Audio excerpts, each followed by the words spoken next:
ओम शांति। रात्रि माना अंधकार। रात्रि अंधकार का सूचक है।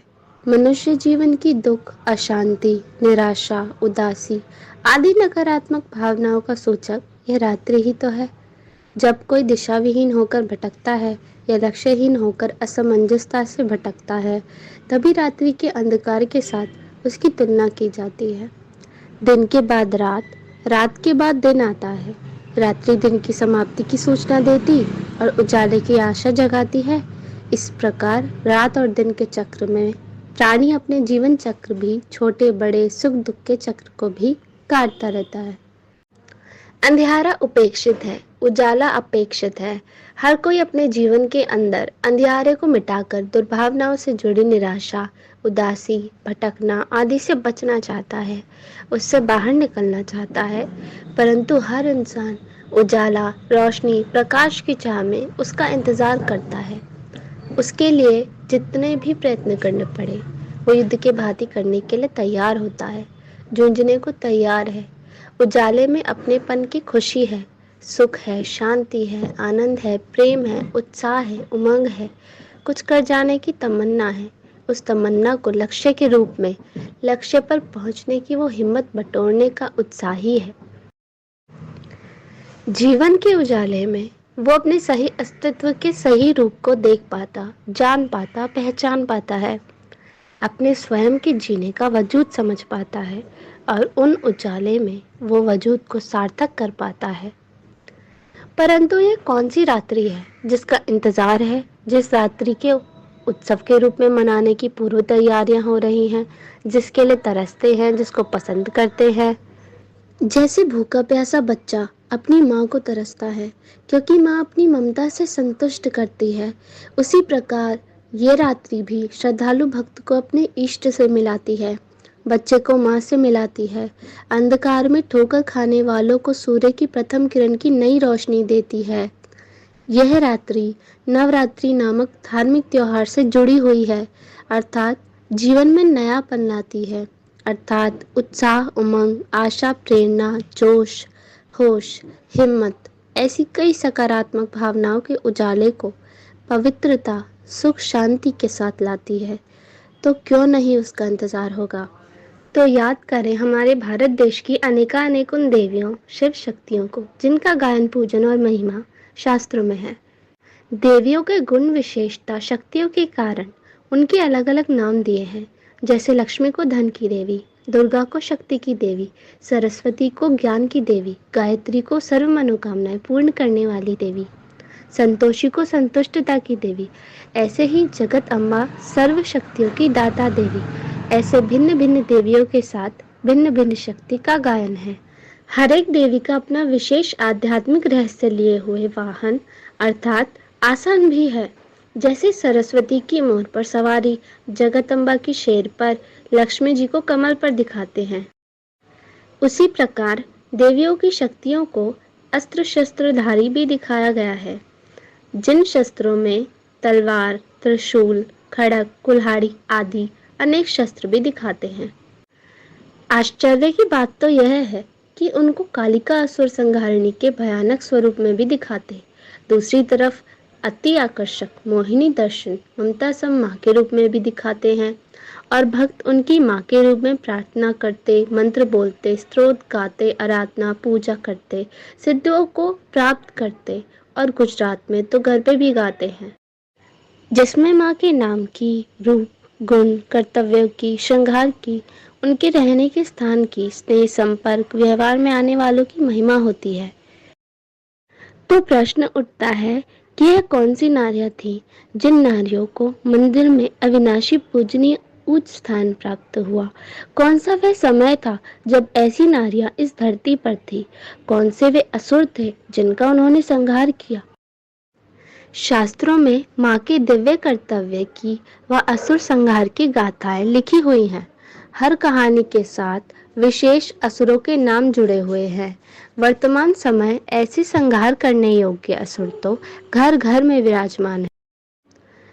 आज घर घर में रावण, दुशासन, दुर्योधन, महिषासुर, अकासुर, बकासुर अनेकानेक असुर गुप्त रूप में अपने जुल्मों से, अपने सितमों से अनेक सीताओं को, द्रौपदियों को सता रहे हैं, उनकी लाज लूट रहे हैं। जिस भारत देश में ऋषि मुनियों ने यह सिखाया, यत्र पूज्यते नारी रमन्ते तत्र देवता, अब ना नारी की पूजा है न कोई देवता है।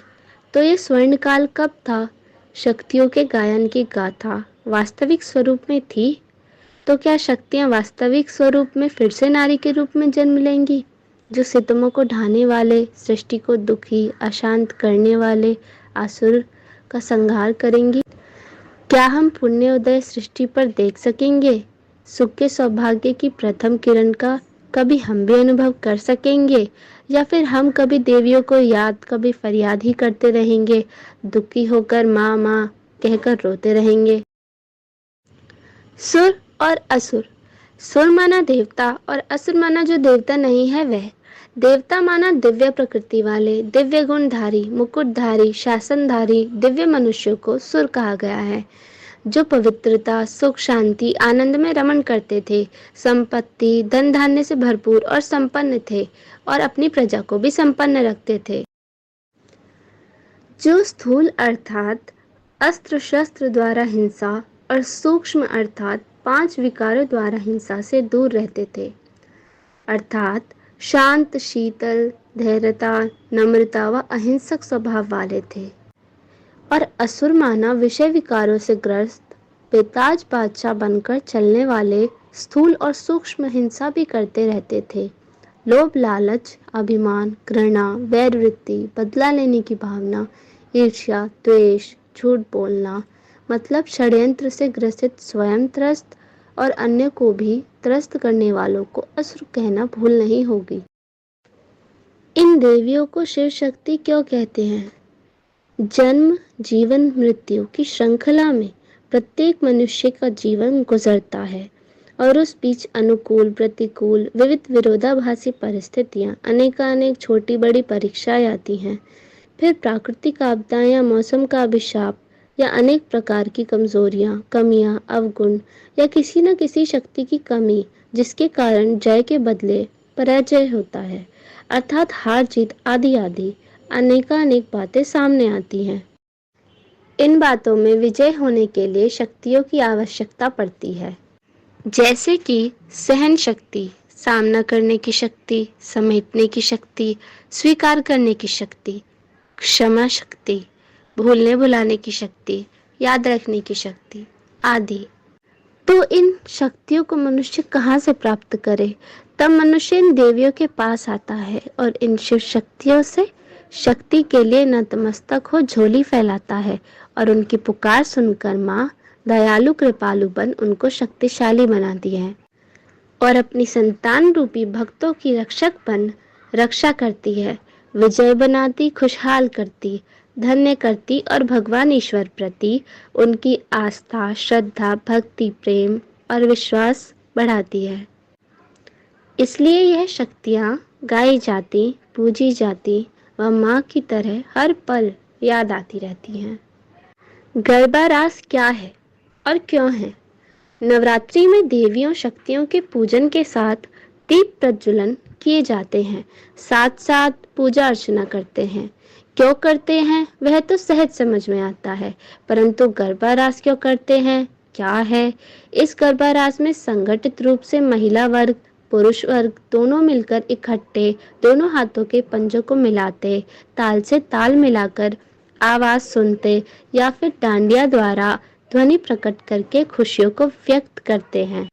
क्या ऐसा नहीं लगता कि जैसे प्रत्येक घर के मालिक के साथ उसके घर के सभी सदस्य घर की व्यवस्था के संचालन में साथी अर्थात भुजा बनकर साथ देते हैं, तो इस सर्व का संगठन व एकता व साथ के परिणाम स्वरूप घर खुशियों से झूम उठता है। घर में छोटे बड़े झगड़े होते भी, स्वभाव संस्कार टकराने के बावजूद भी, सुख के चक्कर व फेरों को फिरते भी, आनंद उठाते, लुफ्त उठाते आपस में जीवन के क्षणों को खुशी से जीते हैं, खेलते हैं। रात्रि कौन सी?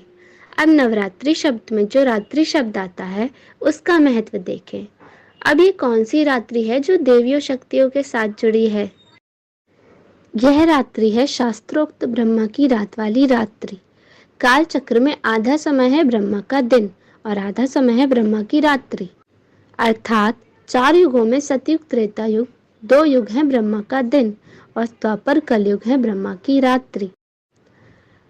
तो जब ब्रह्मा की रात्रि का अंतिम समय होता है, जब सृष्टि पर भ्रष्टाचार, पापाचार, दुख, अशांति और विषय विकार अपना डेरा डालकर बैठे होते हैं, लोग धर्म भ्रष्ट, कर्म भ्रष्ट हो जाते हैं। इसे ही धर्म ग्लानि का समय कहा जाता है।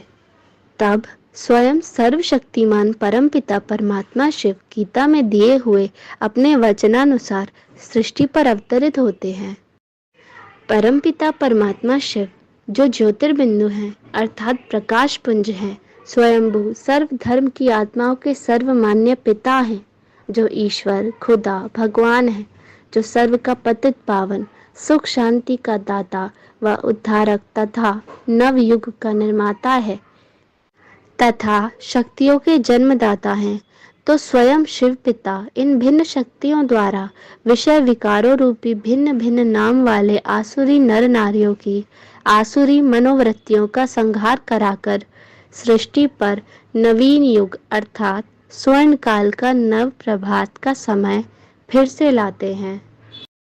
नवरात्रि का संदेश। नवरात्रि कहती है, जीवन में रोशनी लाओ, रोशनी में जियो, जीवन में सकारात्मकता नवीनता लाओ।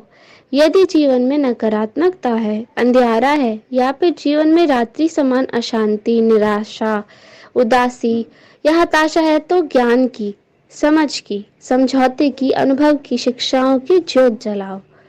येन केन प्रकारेण जीवन में रोशनी करो। किसी की मदद लेनी पड़े तो वह भी लो, परंतु रोशनी के लिए हर हालत में दीप जलाओ और जीवन जो प्रभु की कीमती भेंट है उसमें उत्साह उमंग का घृत डालो और फिर समीप के या दूर के सर्व साथियों के साथ स्नेहपूर्ण व्यवहार करते उनके स्वभाव संस्कारों में तालमेल मिलाकर, ताकि सभी साथ चल सके, हम किसी अच्छे मकसद के साथ जिएं और जीवन को सफल करें।